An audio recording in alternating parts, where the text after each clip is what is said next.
Brandon, how does it look out there? Are we expecting any more? Check the parking lot. Yeah. You gotta go look in everybody's car window. I don't wanna get too excited and start off before, and start running before. I can't go any further, but come on. It's not for long anyways.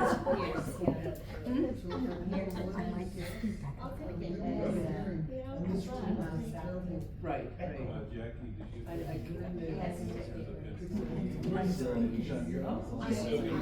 And if it's interesting and, well, no.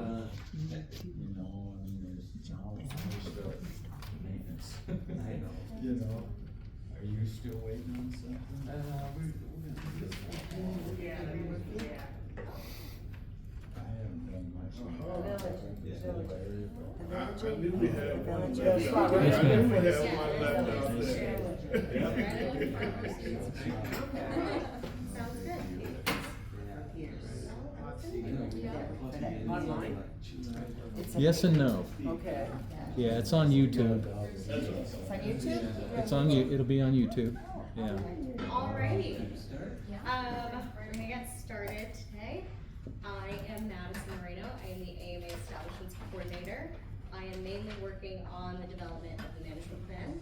So if you have been to a couple of these workshop meetings before, I've seen a few of you around. Thank you for coming again today, and thank you for coming to the Municipal Conservation Program workshop today as well. We'll go over some quick meeting logistics, introduction as well, and get running.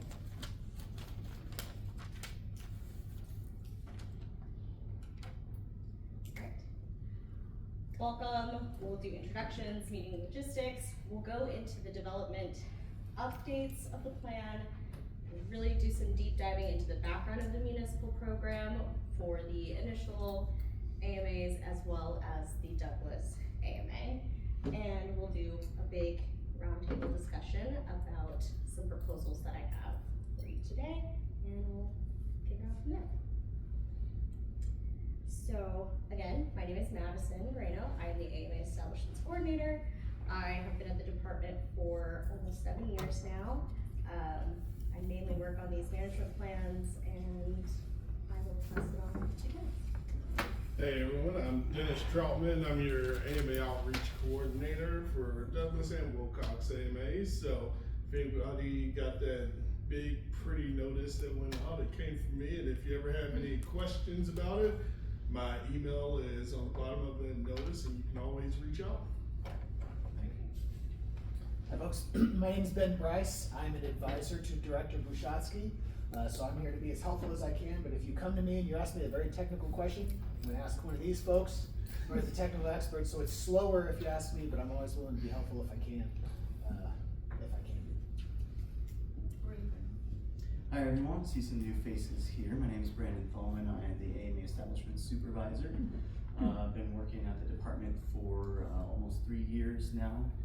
Worked a lot on Douglas, was there kind of from the beginning. Second rodeo, I guess.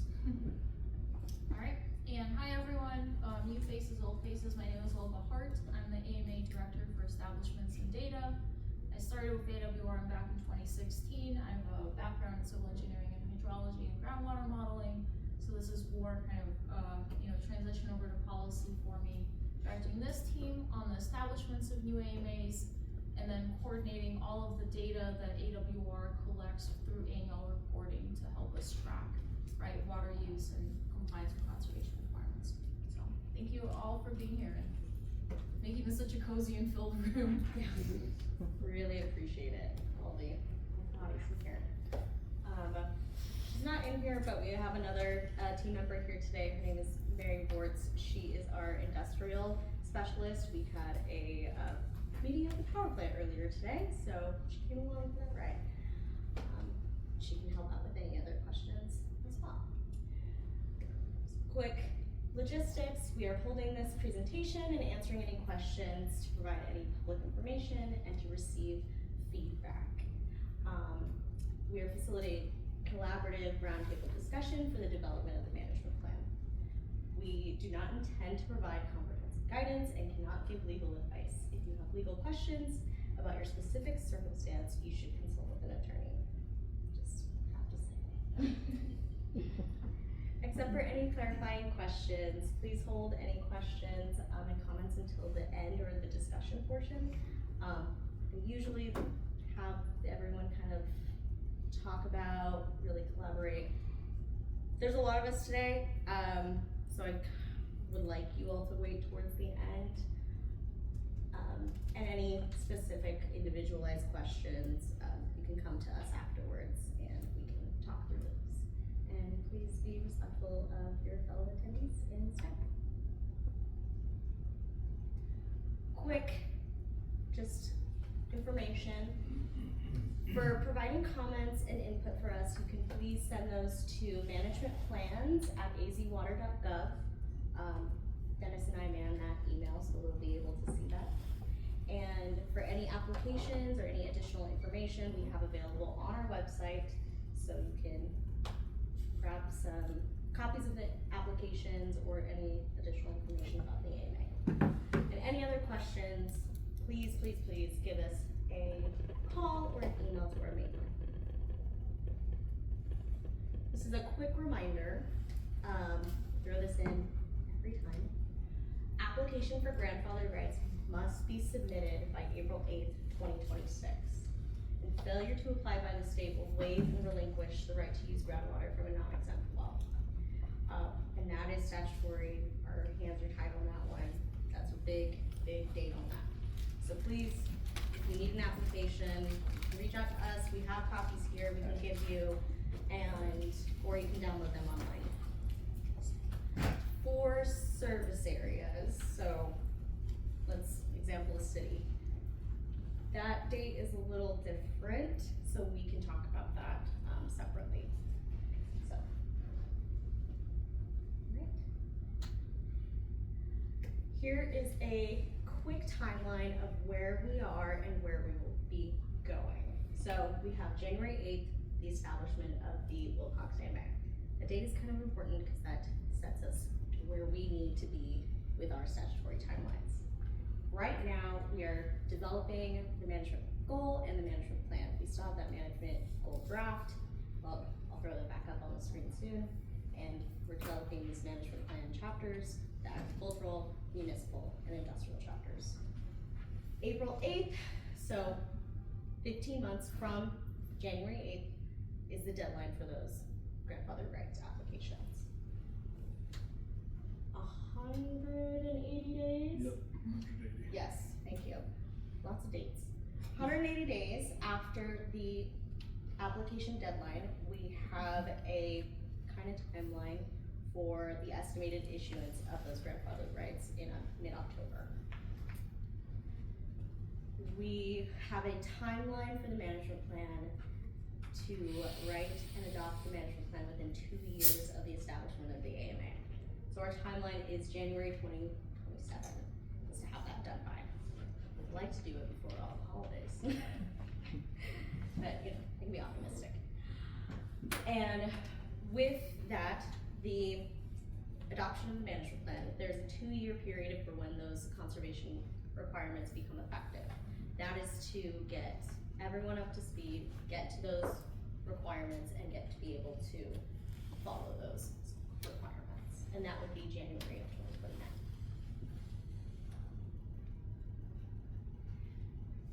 So, the management goal. Just wanna run it through again. A lot of you have seen this slide before. We reiterate this a lot. The management goal sets the objective of the AMA. So we have this management goal that informs the development of these policies and the conservation requirements. How we set up this management plan. Goals in the management plan. These management plans contain all these policies and regulations and requirements that thus push towards the goal, meeting the goal. And the goal ultimately is to reduce the withdrawals of groundwater. And that's language within statute of what the management plans are supposed to achieve. Here we have the draft Wilcox AMA management goal to support the long-term viability of general economy, mitigate land subsidence, and extend the life of the aquifer by reducing groundwater overdraft by at least 50% by 2075. We are, like it says here, it's a draft, we're accepting comments. We fully would love any comments that you provide to us. And we're planning to adopt the goal as well as the management plan at the same time. So any comments you can provide to us as we work through this. Happy. Does the management goal propose to cut 50% of groundwater withdrawal? No. It proposes overdraft. And overdraft is not the same thing as the amount of water that is withdrawn from the aquifer or used by any one user. We're not asking one person to cut everything that they've been doing overnight. That is not the intent, and it's going to be over time. Remember that overdraft is a net change in the aquifer storage where outflows exceed inflows. This is not the same thing as water in storage. For the purposes of the first management goal, overdraft will mean the volume of natural and artificial outflows of water from the aquifer that exceeds the amount of natural and artificial inflows of water into the aquifer. Lots of big words I'm saying. So we're really just looking at the inflows of artificial and natural recharge and the outflows of how much water coming out. Okay. Lots of words on the screen. This is really just the statute for the management plan. It says that really our plan should include measures for reducing groundwater withdrawals, which follow as closely as practicable to the program set forth in the initial management plans. So we're really creating kind of a foundation with those, but also creating something that's really unique to Wilcox. Again, we're right in the development. We're working with you all to create something that is going to work for your circumstance. It is going to be a transitional plan. We're working on education right now and on these requirements and the processes, and introduce these basic conservation requirements, and as we move forward through subsequent management periods. And here's just a quick map and the programs within the management plan: agricultural, municipal, industrial. I like to call those the meat of the plan. And we'll be going over municipal. Conservation programs will be structured with conservation and regulatory requirements that include volumetric reductions, reporting requirements, so every person who has a withdrawal authority will be required to report on how much water they are withdrawing, delivering, and receiving. There are flexibility provisions within that, compliance provisions, like audits, and there are planning requirements as well. We'll go into some background about the Municipal Conservation Program within the initials and the Douglas AMA. We'll do some background so you can get me on some definitions.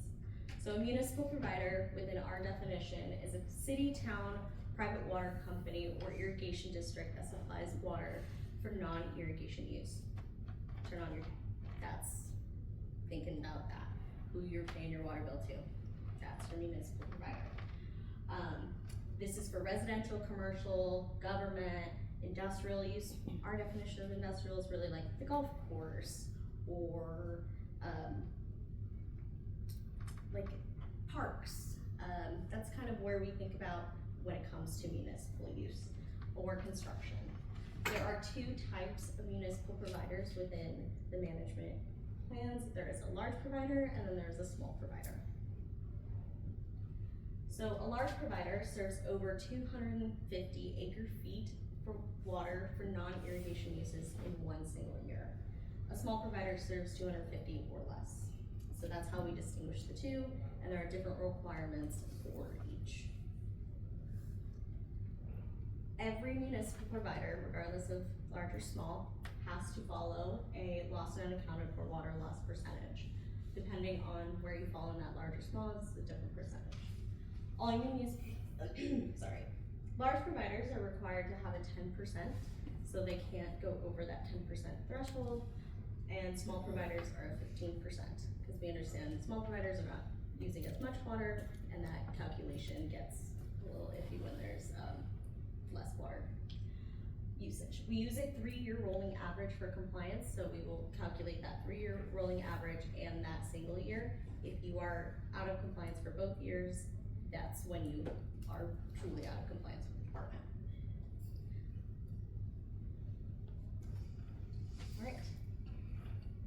I will go into a more deep dive in the next slides with each of these. So for the initial AMAs, we have 2 specific programs: gallons per capita per day program, which I'll call the GPCD program, and the non-per capita conservation program. You know, I may say non-per capita. They're a little wordy, so I'll get into that. For Douglas, we created a brand new program that was called the Integrated Water Resource Plan. This was more of a scenario working plan that was not seen in any of the other AMAs. Completely brand new, nothing like the other 2 programs within the initial AMAs. So for the GPCD program, it is taking how much water, how many gallons withdrawn, dividing it by the population, and taking it per day, 365. And that's how many gallons per capita per day. We have a target. It doesn't count non-potable effluent. That has changed. Actually, I take that back. It doesn't count non-potable direct use effluent and non-potable effluent recovered. That was new in the 5th management plan. It used to be just those direct use effluent and effluent recovered within the service area. That changed to non-potable to increase more compliance measures. So we're looking at this as a calculation with a target. So each provider who is in the GPCD program has a target that's based off of requirements that are, think, golf courses, if they use an X amount of water per, I guess, foot, plus a kind of like a standard. So whatever the faucets are, 2.2 or 2.4, if I'm remembering that number off the top of my head. And they created a target. Whatever that target is divided by their population is that compliance number they have to stay under. We also calculate the actual, which is how much water was withdrawn, and the population. So we have to kind of keep that metric alive. The non-per capita program is an alternative program to the GPC program that is a best management practices program. It is based on public engagement programs and additional BMPs based on the amount of service connections that you have. So if you have more service connections and you fall within 3 categories, you have to have additional best management practices. So you're communicating the importance of water conservation and how to obtain conservation information. So you have pamphlets available, you're providing information to the public, you're doing newsletters, emails, any of that sorts. Providing rebates, turf rebates, toilet rebates, kind of any of those concepts of those. Within the non-per capita conservation program, municipal providers are required to submit a provider profile, which I have a copy here for the initial AMAs, and they're due before the management plan becomes effective, so that we have this on file ready to go, so that your transition period as well.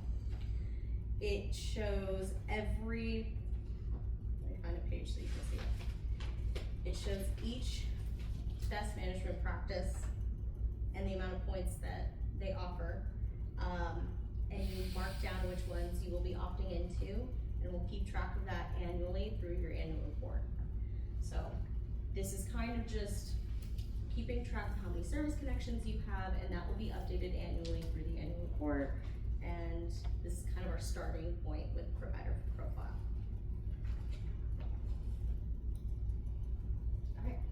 So for Douglas, we completely kind of went away from those two programs when we were developing the management plan, and looked at the city's need, really. That was mainly the municipal provider we were working with. So the biggest concern was the port of entry and how the planning was going to look for that. The what ifs, the big what ifs. How supply was going to change, how demand was going to change, where that would look down the line. That's where this program kind of blossomed.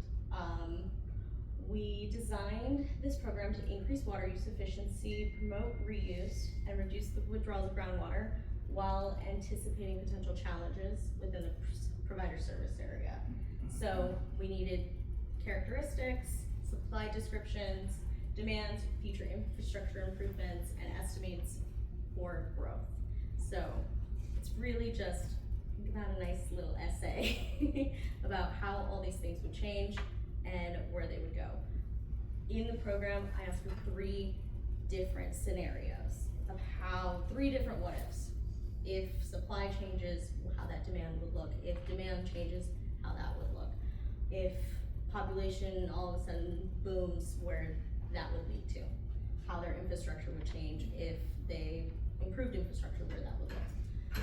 Lots of different scenarios of planning and also having to increase that efficiency over time. So, the structure of the management plan, within the municipal chapter and in each chapter, truly, we will have a narrative that describes the programs in more layman's terms, and then the regulatory language that is up towards the end with more of the legal definitions and legal language that's a little more complex. These conservation requirements will start up more modest and then move more stringent over time in future plans. We're not asking for a drastic change overnight. That is not the intent of these management plans of one day to the next. We are looking at developing a new plan or a new program that is unique to Wilcox's needs.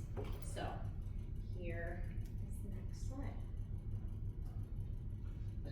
Yeah, please. So I'm gonna ask a question, make sure I'm following, make sure we're all on the same page. So the way that the first AMAs were set up, for large water providers, that's lots of connections. There's only one here, right, Wilcox? Yes.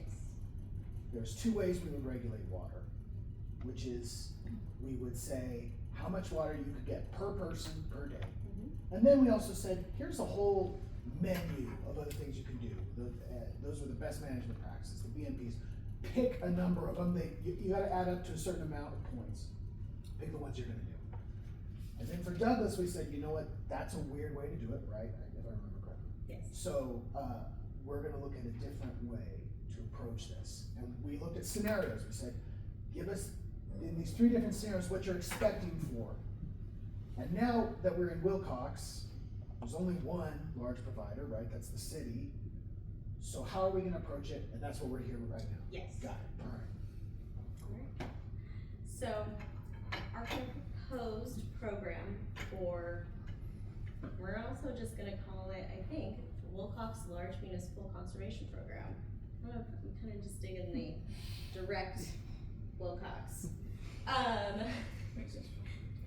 We will combine the structure of a required conservation effort, so these best management practices, with a metric designed to calculate gallons per capita per day over the course of the management period. So increasing these conservation efforts over the management period, so over that 10-year period, and how many you will achieve over that time. That'll be kind of metrics of when you set those. You'll pick from a list similar to the provider profile, and it'll increase over time with those checkpoints. Throughout the period, the provider will have a target GPCD that will calculate based off of, I guess, residential and non-residential uses. And you'll have to stay under that to comply with the management plan requirements. We will take into account supply, but exclude effluent. We really wanna promote the use of a diversified supply, and just kind of talking about it, realizing how the supply of the city is looking, it's wanting to push towards effluent use. So by excluding the use of effluent in the supply, it's going to kind of create a balance there. So these target GPCDs will be calculated through the federal standards of residential and non-residential uses. Oh, I did remember that 2.2. That's good. Like faucets and toilet usage, and we'll combine all those kinds of numbers and create a target there. That will be updated annually, and you'll get an update when we receive the report of where you land with your compliance.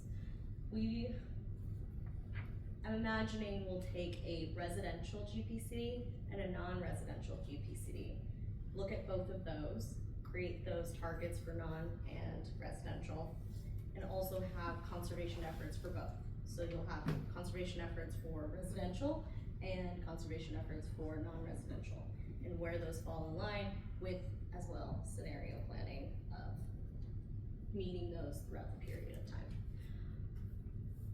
Interesting enough, it is kind of a mixture of components of a little bit of everything. Based off of just conversations and looking at different structures of supply and reports that we've received through our community water systems.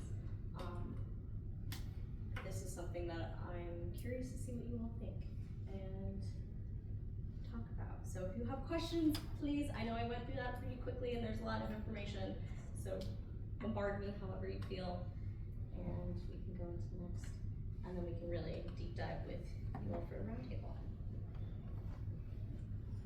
So we roll back real quick. So what we got is in this case with the GPCDs, that stands for gallons per capita daily. Yes.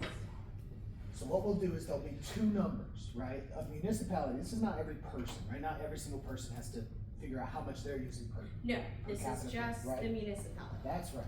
So a municipal provider is gonna say, okay, I gotta think about two numbers. I gotta think about my target. That's that first bullet. Which is what we would calculate as the department. That's right. That's right. The department would say, we're gonna look at how many people you're serving. We're gonna think about how many times toilet flushes, how much water comes out of the faucet. We're gonna set your target. And then we're also gonna be looking at the amount of water you actually deliver and what your population is. And we're gonna compare those.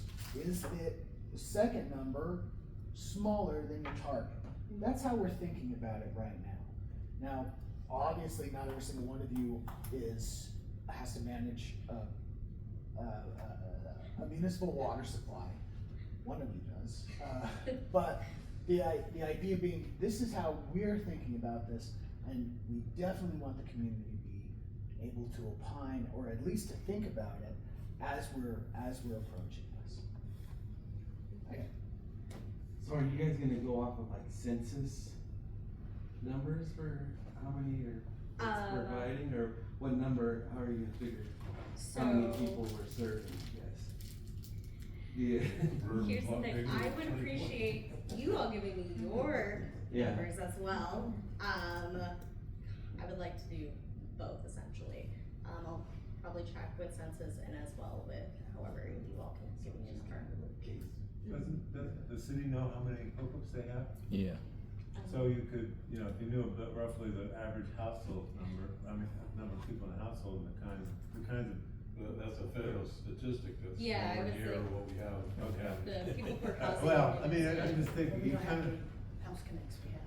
you do know how many houses. But he's asking about, Well, I'm just federal saying, do you know- statistics, our numbers are. But do you bigger know than how that. many, like apartment buildings you Yeah. serve versus single family residence versus, you know, commercial buildings, restaurants and so forth? You know all that, right? Do you know the type of? Yeah, we have an idea. So that would help, I would think. I'm over here in the middle. Okay.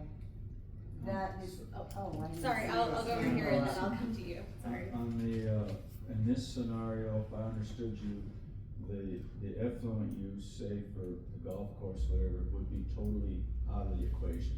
Free or whatever, okay. Really to promote the municipality to increase that effluent use over time. We understand that's not something that can easily be done. It's gonna take infrastructure, it's gonna take time, it's gonna take that supply in to do that. So that's pushing towards decreasing that GPC over And time. did you do that at Douglas, I guess, follow up? We did not. You did not? That was something that wasn't quite available for them to do, as well as more of concern of where that supply and demand is going to happen. It was more of a concern of what ifs, rather than where the concerns here are, we're efficient, we're trying to be better, so what can we do to be better? Where can we fall in line with that as well? So just a couple. Oh, sorry, I wanted to, yes, I'm so sorry, I forgot. Sort of what he said, first thing that comes to my mind is this is a truck stop town. And there are a lot of restaurants and drive-throughs and hotels as opposed to the population, I That- understand. That Well, I would be don't know cons- exactly what the population is, but compared to the population, which appears in my opinion to be small as compared to all the businesses, and then if the businesses don't just cater to us, they cater to everybody on the freeway. So how do you determine that? Is that So those basically what you're trying to say? So those would be considered a non-residential use. I say that as those would fall under a commercial, kind of section of what we classify in our deliveries. And you would have a target for the commercial Yes. district? It wouldn't be specific to commercial, but it would be specific to non-residential.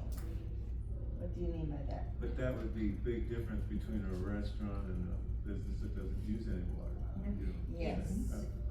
Well, so the same way that a GPC target, right, is not telling you that you and your house Oh, know that okay. it's this It's, much. yeah, It's more the It's for city. the entire. yes, it's for the entire So it makes it city better. to look at. It's not for you as an individual in your home to keep count for, or let's say the gas station down the street. It's not for them to keep count, it's for the municipality itself.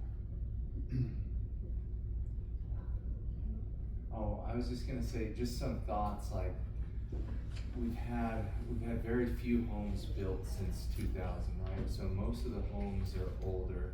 So if that's modern, I'm betting most of the toilets are from the 70s and 80s, right? And that's These are water sense numbers. Yeah, these are water sense numbers. These are not, they're a little bit higher than water sense. But yes, they're close to it. They're the EPA standard. That's water sense. There's What does water pushing sense towards, mean? they're pushing The towards water EPA. sense. EPA standards set a standard called water sense for efficient water fixtures. Okay, Yeah, that's. I was like, that's something, I definitely can work yeah. on. And then the only other thing is like, Mayor Hancock mentioned our population. And that's one of the things that's always been, we had to prove to the federal government that an area across the freeway that's mainly trailers and mobile homes, that that population was below the federal poverty line. And so we went door to door, and what we found was they were well below the federal poverty limit, and there was an average of 6 to 8 people living in each of those. So that population right there would have increased our population in the city closer to 4,500, and we're at 3,200. So I just mentioned that and wanted to get that in there just because I've always said this, and hopefully no one takes offense, but we have two groups in our community. We have cowboys and we have a Hispanic demographic. Neither of them like the federal government, neither of them like the census. And so they don't like people asking questions, they don't like government coming in and finding out what's going on in their home. So it's made that part of it really difficult to kind of figure out some of those things. Yes, I agree. This past census was a little rocky. We had a lot of population updates with the initial AMA but I do think that we've been very proactive, and I think there's some of those checklist things that we could look at and doing. Jackie just started with the city, and we're rolling out different rebate programs for things like toilets, and we got a grant from WIPA to do that, and so we'll be doing that. And the county already has some programs too. We were even thinking yesterday, it's like, well, maybe we could roll out a drought tolerant tree pallet where we could help people replace some of their trees that are cottonwoods or others with things that take a little less water, but they could replace it with a tree still. So I think we're trying to be innovative in some of those things. We have our new sprinkler system that's smart irrigation, so, yeah. Yeah, that was kind of the thought process where I was doing lots of research into the general plan, into the WIFIP grants. A lot of thought went into that, where the best management practices would push that efficiency down. Or not down, but push that efficiency and bring that gallons down. Yeah. Yes. I live in Pima County, so, is Wilcox totally on a sewer system? Or does people still have septic tanks? It's In not the city. septic. Huh?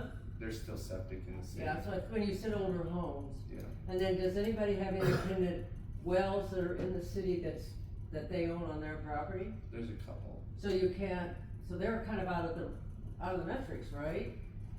If you're gonna control, if you wanna say you want toilet usage at 1 gram per flush, now that's getting recycled, correct, Yuri? It could be, but it's not necessarily going to be, right? If you're going to Yeah. septic, that's not. Yeah. Other than making its way slowly to the aquifer, I guess. That's one of the reasons you're saying effluent not being counted, because it incentivizes us to help developers expand water lines so we can retain that water and use it as credit. That's right. Yeah. Exactly that. No one else said no. So thinking about the broader basin, because I think, Caleb, you mentioned what, about 3,200 is the official population of Wilcox, and more like 45? I think the whole basin is about 15,000, right? So, and I know they're not considered municipal, except I think there's 2 private water companies, I might be wrong about that, but the Dragoon and then the Hope Water in Sunset Tributary. What would be the requirements for them? And then the other half of the question is, I know you didn't mention it, Caleb, but there is a lot of discussion about creating a water district for the larger basin area, potentially administered through the city. Would that fall under the municipal program then, if that happened? So, And speak to the private water companies as well. yes, so for those private water companies, those are considered small municipal, providers. Their requirements are basically just to be as efficient as possible because they're not using, that 250, it's really a smaller amount as to be providing push efficiencies, promote reuse, and they have to stay with under that 15% lost and accounted for, as well as the city also has to stay under that 10%. To finish your second question, for the water district, there are certain things with creating a new one. If it's expanding the surface area, that is just an expansion of the surface area and would not need any additional rights or anything like that. To establish service areas, it's a whole different ballgame. If it would be for non-irrigation use, like what we've described here, that would need an additional right to begin that process. So there's lots, and if it would be completely separate of the city, not interconnected to their service lines or anything like that, that would be separate and different establishments. Jackie, Kim, do you have any sense on how that? Well, I guess the water district, if it's just for homeowners to get bulk water, that would be harder to, but it's homeowners, it's not irrigation. You know, no one's gonna haul water, go irrigate 2 acres or more. And that's kind of a different scenario in the statutes. It's not really something that I think is, I don't even know if it's really defined. Because it would be, but it's bulk, so you couldn't do, it'd be hard to calculate GPC because you're selling bulk, 50 or 100, 250 gallons at a time. So that, I think that would be more of the question. Within the You're conservation already program providing itself. some of that too. Well, and that's under the AMA. So the Can you question provide is, water outside of your service area? you can, it would have to be to another right, essentially. It would, See, and this would be home, so it's. so it, yeah, there are very big nuances to serving outside of your service area. There's always expansion of the service area to include those into your connections, things like that. So, you had a question over here? Yeah, I'm not sure if this is the right place to ask this question, but I live next door to Hope South, one of their wells. And it frequently overflows and runs down the street.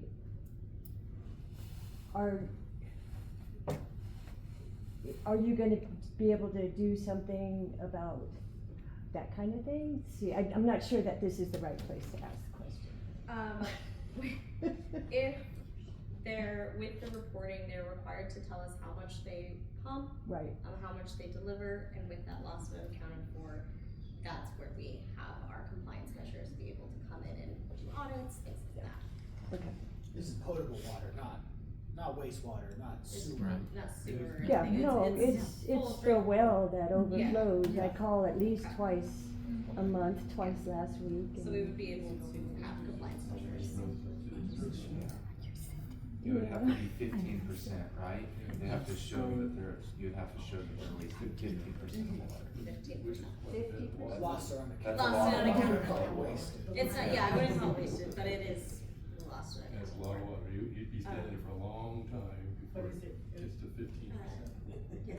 Yeah, I've noticed the number of, of trucks that are providing water to people that need it outside of Sunsites has grown tremendously. There are a lot of the trucks, and I realize they're buying the water from Hope, but at the same time, we have residents that are complaining that you're asking us to cut back on things like our toilet flushes and how many gallons per day per person we're using, but they see that as you're taking our water. And I realize all the water is part of the same aquifer, and it's a little it's more of a esoteric question, but at the same time they're asking that question and saying it looks like they're taking our water. And if we're being asked to reduce our water, but everybody else is able to just buy the bulk water and have that big truck, some of them are 3,000 plus gallons of water, are hauling out to everywhere else, is that not, will that be accounted for, and does that even matter because they're paying for it? It's their right to take it where they want. So, is that yeah, that is a good one We'll to get think back about. to you. We'll look into that. I just notice it seems like I work right there in Sunsites, and so I can see the trucks pulling up, and there are new companies coming in like Desert and others that are coming in that I've never seen before, and hauling tremendous amounts of water, and some of them going to the fire hydrants that I've also noticed taking water out of the fire hydrants to fill their vehicles, and those could be county, I don't know, but they don't have county labeling on them. So it just seems to a lot of people that come in to talk to me at the Welcome Center, and they go, where's this water going, and are we going to end up with less water because of where all of this other water is going? Let me So- piggyback on that before you comment too. So Greg, Yeah. apparently some of those trucks filling up the water hydrant are taking the water out of the basin. Yes, Some of them are going to some mining exploration in the Gleason area. That's Some correct. are going to the Tombstone area, which is out of the basin, so they shouldn't even be allowed. they to haul shouldn't that even be water. allowed And they're filling these trucks on a regular basis right now. every We day. filed a complaint with the ACC, the Arizona Every day. Corporation Commission, and I think Cheryl Knott has filed a complaint with AEWR, the compliance officer. So Yeah. that needs to be, that definitely needs to stop. That needs to be addressed, no question. Yeah, exactly, that's what we. You gotta put a limit on, you gotta put a limit on the gallons that they take. So for the No, city, they They can't can't take it even out haul of the outside. basin. They're not supposed to take it out of the basin. I know, but I mean, at a self-fill station, Oh, yeah. you should limit the Well, gallons that they take. The tankers, I mean, if it's 3,000 gallons, they're taking it to multiple homes Right. and filling up each home's. Right. If that's what they're doing, that's fine, but I mean, if they're taking it out. They're taking Yeah, it they out. shouldn't take Yeah, they anything shouldn't be out of doing this. that. so I think some of the big issues they're bringing up right now too is like, we have the Sunzia transmission line that's coming in, we have the South Line transmission line coming in. We have another major gas line coming in through El Paso, and this is becoming a major energy corridor. And so you have the federal government and EPA requirements with dust control and mitigation.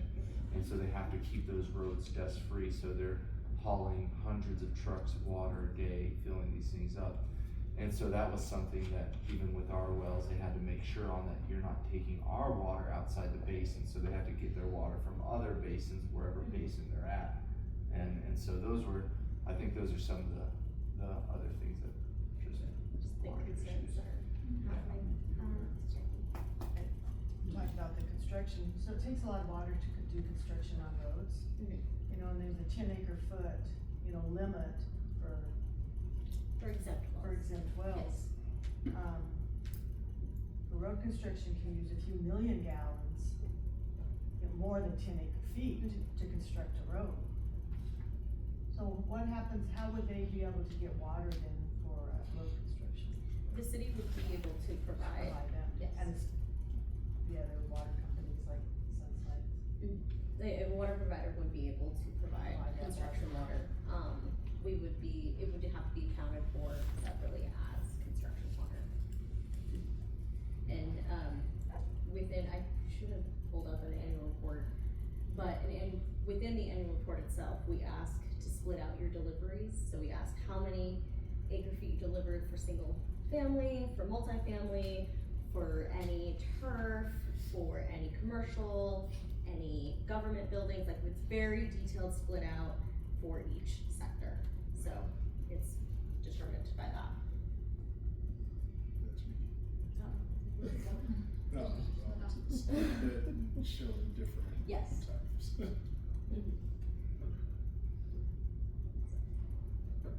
Yes.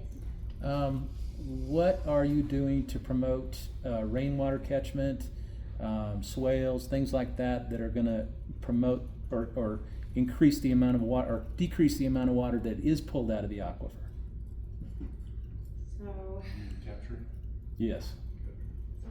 Can I speak to Yeah, that? yeah. So the kind of the intent of the conservation programs and the BMPs is more to increase the efficiency of the water that is currently being used, right? So like, Okay. we're certainly not trying to limit that or discourage it, but I think as Madison can maybe pass around this example from the initial AMAs. Looking at the BMPs in there, they are, like, that is additive, that is always an option, that Okay. is fantastic. Okay. And looking at the overdraft numbers, right, and how the AMA is moving towards the goal, certainly, Right. like, anything you can do to increase supply, Right. will decrease that overdraft, but the purpose of these conservation programs is to target how can we make the use more efficient, how can we I see. lower it. Because I do live 100% on rainwater. It is possible, we can do it, everybody can do it. And my point is, you can spend $50,000 on a well, or you can put another building up with another roof that's gonna get you 900 gallons per for a 12 by 24, 900 gallons per 1 inch of rain. So, I realize that does take some of the water out of the aquifer because it's not getting there. But at the same time, for an independent person, it's a heck of a lot cheaper than going in and putting down a well that you, A, don't know if it's really gonna hit water, B, you don't know how soon you're gonna have to increase the depth of that well. So I just wonder are we looking that far forward, or are we still bouncing around in the dark trying to make what we've got work? And what incentives are there for people that might want to do that? I spent $3,500 on tanks to collect water, but not a single penny of that came from anybody else other than me. So that's my question for that, and the reason for that. I was just gonna say, So WIFA's typically the funding arm of like the state for water, and AMAs usually, they receive more, what's the word, points, more like that. They're on a higher priority list with WIFA, but they still have to be competitive. The issue in this area for things like that is we're a small municipality with a small staff, right? And we're looking out for our water system and our residents. Cochise County would be the next one up, right? And most of everything between here and Busy is unincorporated. So it's a matter of creating grants and applying for those things with WIFA and finding an organization to support that. And honestly, Cochise County would be the government to support something like that. Okay. And to make it a priority, which you would have to talk with your supervisors about and talk to Gail Griffin about, because Gail Griffin's Right. on the WIFA board. So, and she's been helpful even on us getting grants. So I just say that that's a much longer path. I know there's SSWA, which is a new nonprofit organization, but they're looking for volunteers, and then those volunteers writing grants for doing those things. They're more about compliance and saying, we need you to follow these rules, but they're not a funding arm necessarily. That funding arm would come through. Okay. Sorry if I spoke to, that's been my experience with WIFA, and WIFA's been a great partner, and they've been prioritizing us. Okay. And honestly, we've been saying as a city, we need to go after as much money as we can right now, because Wilcox isn't always gonna be in the headlines, and Right. sooner or later, our area is gonna be forgotten about with the state. Yeah.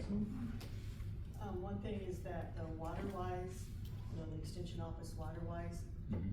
about 10 years ago, they had, grants for people to get tanks to Tanks. harvest the water off the roofs, and that was done with the cooperative extension and the water supervisors. And the rain that's falling on your roof will not get to the aquifer.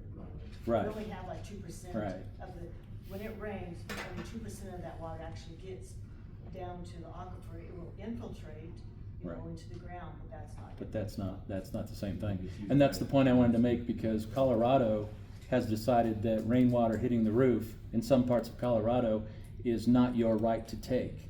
And that's where. That's not true in Arizona. Yeah, I realize that, and I wanna make sure it stays that way. Because when it gets to that point, that's where, my personal, back is gonna be up. Because I'm not gonna take that. I'll just tell you straight up. We're not looking for that fight. Yeah, good. I don't want it. Good. But I think, Greg, the thing is, the AMA's not gonna solve all these. Right. And we really do need to engage the county more, given that so much of the land, so many of the homes, residents in this basin are outside the municipal or private water company. Cause I think they should be included in this, even though it's really just a drop in the bucket compared to the overall use, mainly by agriculture, but I still think there should be some better programs, and the county really has to, I think is the only place, the only Okay. entity that can take the lead on that right now. Well, At least in extension, yes. yeah, Okay, it has, thank you. but we definitely need to do those. That's where I go next.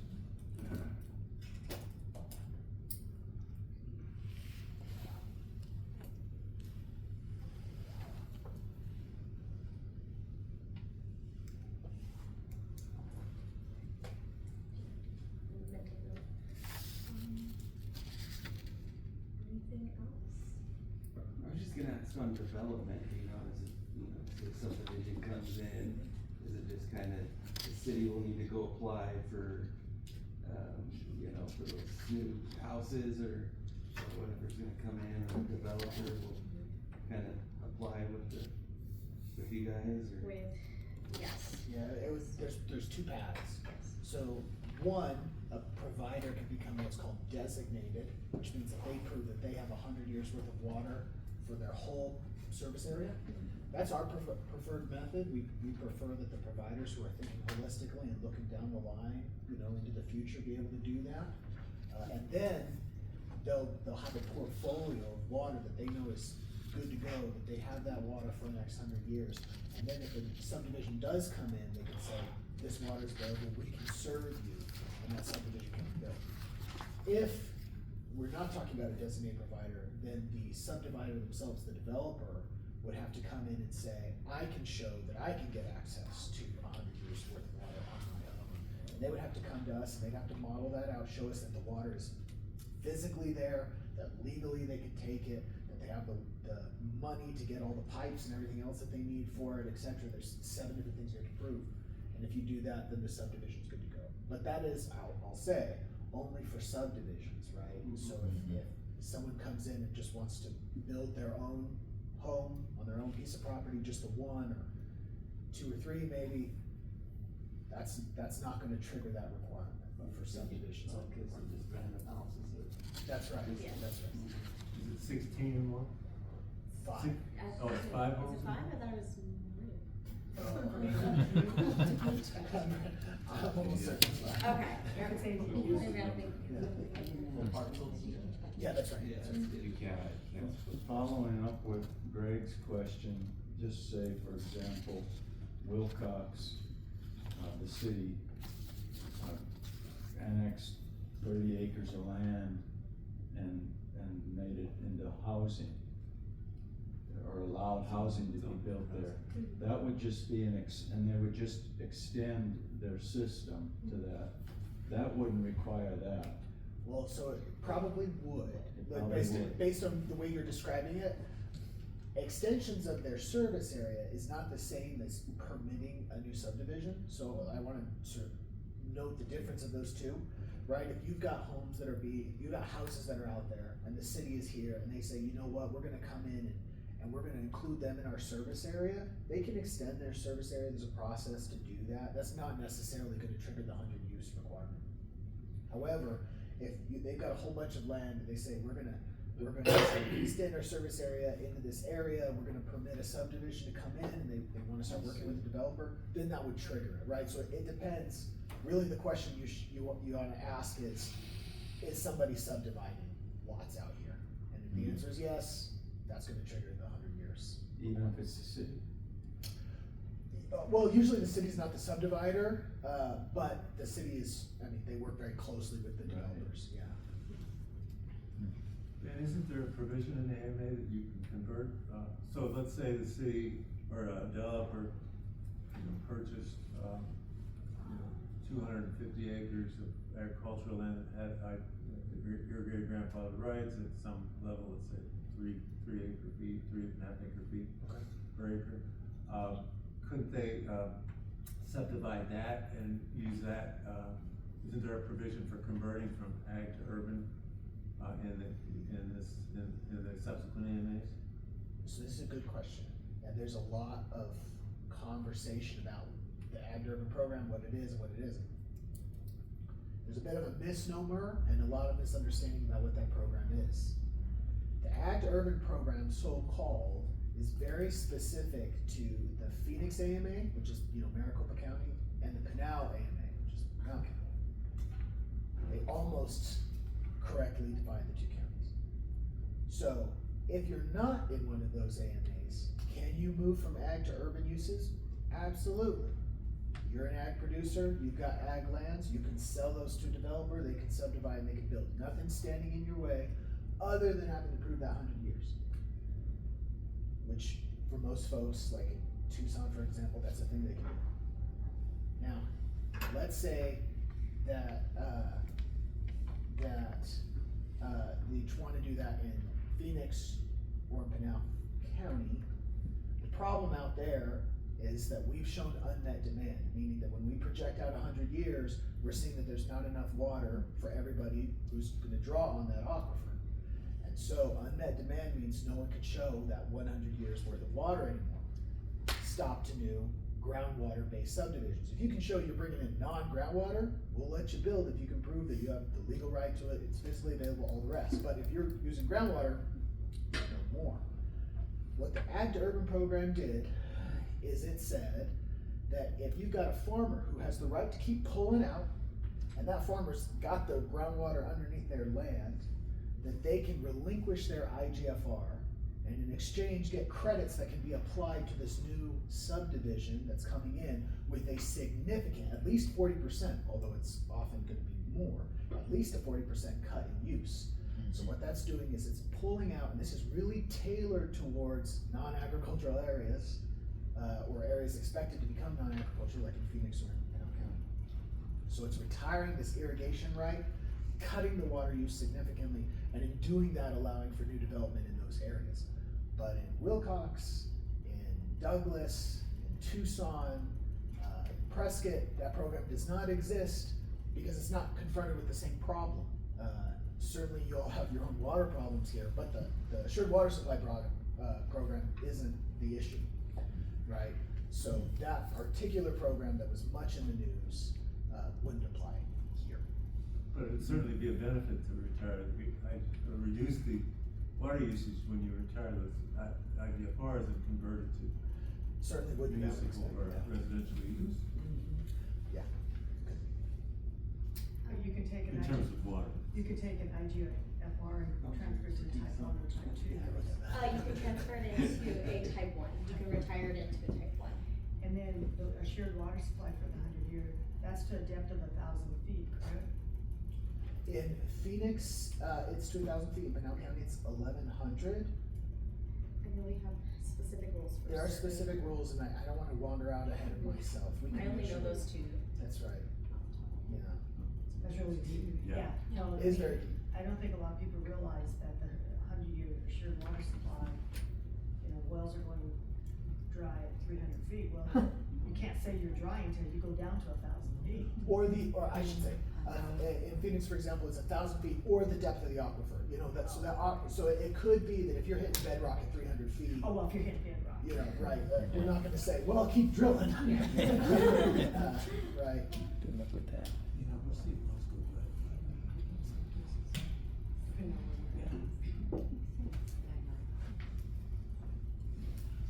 I have a question for the city. So on new wells, you could do a replacement well within 600 feet of an existing well without any additional verification, from what I understand. But if you want to drill a new well, then you have to do the hydrology study to say that you're not impacting anyone.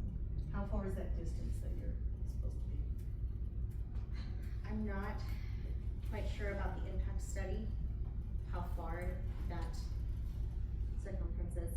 I know that is through our wells program, they do that determination. For drilling that new well for the city, it would have to be connected to their service area. Right, yes. So, having the service area with the department, is the first step. So you have to have that withdrawal authority in order to.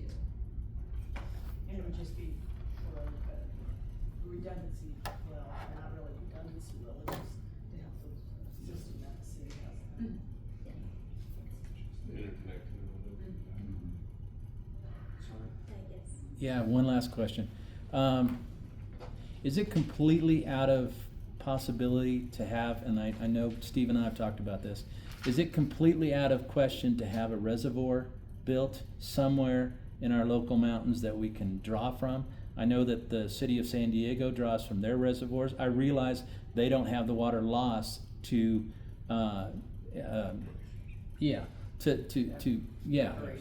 thank you. Grand Creek or something. And I get that, but it seems to me that the deeper you make that, if you could find a deep enough canyon and wall that off, if it's very, very deep, you'd be able to keep enough water. I know that I guess Rucker Lake, or whatever you want to call it, didn't work out, but have we really looked at every possibility for that? Because that's the kind of water we need. We need tremendous volumes of water, not let's check our toilets to make sure they're 1.6 gallons. You're talking about Murphy Canyon in San Diego? I'm talking about all the reservoirs that are there. You have Right. Otay, you have San Vicente, you have all of them, and they all together, even though they're all relatively small, they all together provide the water for San Diego, along with desalinization in Oceanside. Thank you. So I'm just trying to figure out, is this so far out of reality that we could never consider it, or have we not looked far enough outside the box to figure out, could we do this? Where's the nearest? When's Because the last time you heard of a dam being built in the United States? there haven't been a lot, and I get that. But you know what? We're still living on the ones we got. And the other thing that I just wanted to make a mention of is that when it doesn't help when certain people in local politics are talking about bringing water from the Mississippi River at $1 million a mile. That doesn't help at all. You can't. It's not going to happen. It's never going to happen. It's unrealistic in every way possible. But at the same time, could we not have a desal plant down in, say, Rocky Point, or somewhere where we have a joint agreement with the Mexican government to pipe water up to at least part of this area, so that maybe areas coming up to ours have water and don't need any water of ours? So, really, our jurisdiction is Right. the nice boundary Okay. of the state of Arizona. So, as much as I would love to be able to create Right. intergovernmental, international things Right. going on, it's really just we're bound by the state Yeah. lines. There's lots to all of that. Yeah, I realize that, and I realize they're all big ideas, Yeah. but at the same time, we put a man on the moon. If we can do that, why can't we put water in our local valleys and have the water saving? Even if it just helps with the amount of water we're taking out of the aquifer and offsetting that, it might get us a little further down the road. There is a chapter within the management plan. It's the last chapter usually that's called, maybe different for this, who knows how we're going to really label a lot of this. It's usually a strategies chapter, looking into the future. What is the possibility of what we can achieve in this basin? These are all really good points. We've talked about recharge, we've talked about capture and other management plans. There's lots of things that we can consider. I will note, though it may be in a strategy, it won't be the department that goes out and finds those waters, right? So what often is the case is, what we do is we put clear bounds on what can and can't be done, and then water providers or enterprising end users, I see. they'll go out and they'll build their portfolios. I see. Right? And WIFA oftentimes is a big backer of good projects, right? So Okay. so in Phoenix, for example, we'll put requirements on end users, and they'll sit there and they'll say, well, I have X amount of water from the Salt River system and Y amount from the Colorado system, and I've got a certain amount of groundwater, effluent, right? They're looking at their portfolios and they'll make decisions based on that. I see. How realistic a reservoir is, I don't know, but Okay. if we were to put that in our strategies, that would essentially be something where we're identifying perhaps where this area could go, but it would not be the department that would, or frankly could, Right. sort of lead that charge. Yes. Plus, I just want to point out, Greg, Yeah. all the reservoirs in the west are under stress right now. Yes, I understand. I mean, California's had some Yeah. recreation of their atmospheric rivers lately, but, it's gonna be a tough sell. But the comprehensive plan of the county does mention augmentation. I think they have to be realistic that anything like desalinization or pipelines or you're talking minimum. Oh, yeah. 10, 15 Oh, yeah, years. I'm thinking 100 years, so I get that. And the But what other- concerns me is that if only 2% of the rain that's falling is getting into the aquifer, and we're using at such a high rate for all the things that we're doing here, should we not be looking at something? Because I saw up there, it said it wasn't gonna be fully in effect until 75. Well, I won't be around, so I don't really care, but someone will be, and are we not putting something into place moving forward, moving forward down the road? So, yeah. You're talking about dams and charges, so the Salt River project Right. provides 50% of the Phoenix water. Mhm. I mean, they have, do you know how many dams they have? 15 dams? On the Salt Yeah. River project, and that does provide a lot of the water for these. And, just the cost, cause my former employer was the county, Mhm. and, they do recharges, but it's over in the San Pedro Valley. I mean, the board of supervisors is concentrated over here. But the last project that I did was for 200 acre feet capture of water, Mhm. and that was $6 million to build that dam, and that was Oh, just yeah. a small. Yeah, I get that. I get the cost is extreme, but if you're looking at a 20 or 30 or 40 or 100-year investment, could it not maybe be the thing that keeps people here in 100 years? And the county Right. is doing a watershed study for Wilcox Okay. with the recharge. And it takes time to do this stuff, but they currently have that study about 75% done. Okay. So they have picked locations throughout the Wilcox Basin Okay. for potential recharge dams. Okay. For flood control with the benefit of recharge. Yeah. So the county, you know, I work for the city now, but the county has Is looking at other things. Okay, that's all I She need to know. did stuff, they won't do anything anymore. Joaquin's still there. This was great points, great conversation. I really appreciate all the topics, all the points and collaboration. And all of you coming today. This was honestly really shocking for me that this room was full, so I appreciate it. So thank you. If you, again, could you go into the info slide, or our information slide? Yes. Again, comments, actually, I take that all back, go to the very, very, very end. Yes, I have another slide. You didn't even let me get to it. I'm just kidding. Next slide. Just kidding. This one, right here. You guys are a little more at ease in these, I haven't been to a smaller meeting. We're not as, they're not as, got a little contentious, okay? These are from my Okay, great. Yeah, I just yeah, wanted these to are- start something. Exactly. These are a lot, nicer. That would be as Not getting simple. stuff thrown at us. Yeah. Quickly, for any comments for the municipal things, I would like them to be submitted by February 6th. If you think of anything past that, please just send it my way. I'm just trying to gather as much as I can to quickly get as much on paper as we can, getting this through. We'll be gathering input from these workshops. I really appreciate all the collaboration, all the thoughts, and comments. Any comments that we received post this, I'll be incorporating, and this will be presented through the draft management plan. That will be in a few months. We'll be having more workshops. We're going to have another agricultural workshop and another industrial workshop. That will be in the coming weeks, months.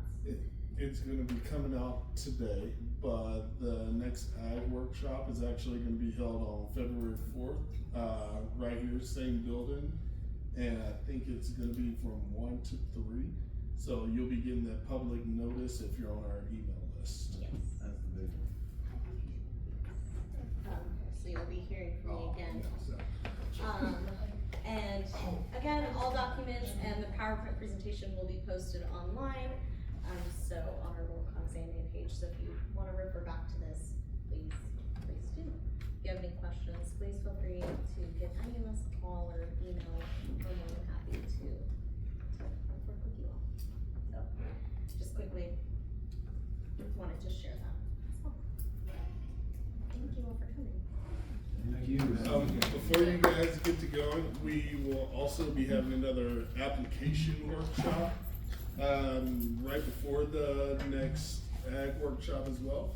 So it'll be application workshop towards 11 to noon, and then ag workshop after that. So you'll see all those details just in case you got anybody who needs help with any applications.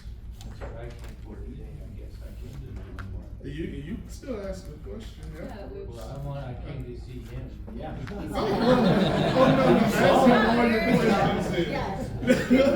Stalking you, dude. He's stalking you. I see him, I can leave, I'm all yours. Yes, yeah, if you have any questions about applications, we can stick around for that and help you out. But, yeah, the application workshop will be on the 4th as well. We don't have one today for the meeting prior to this. and then the industrial will be sometime after that. Thanks. Appreciate it. Last night was a little long. Oh, man, we have good chairs up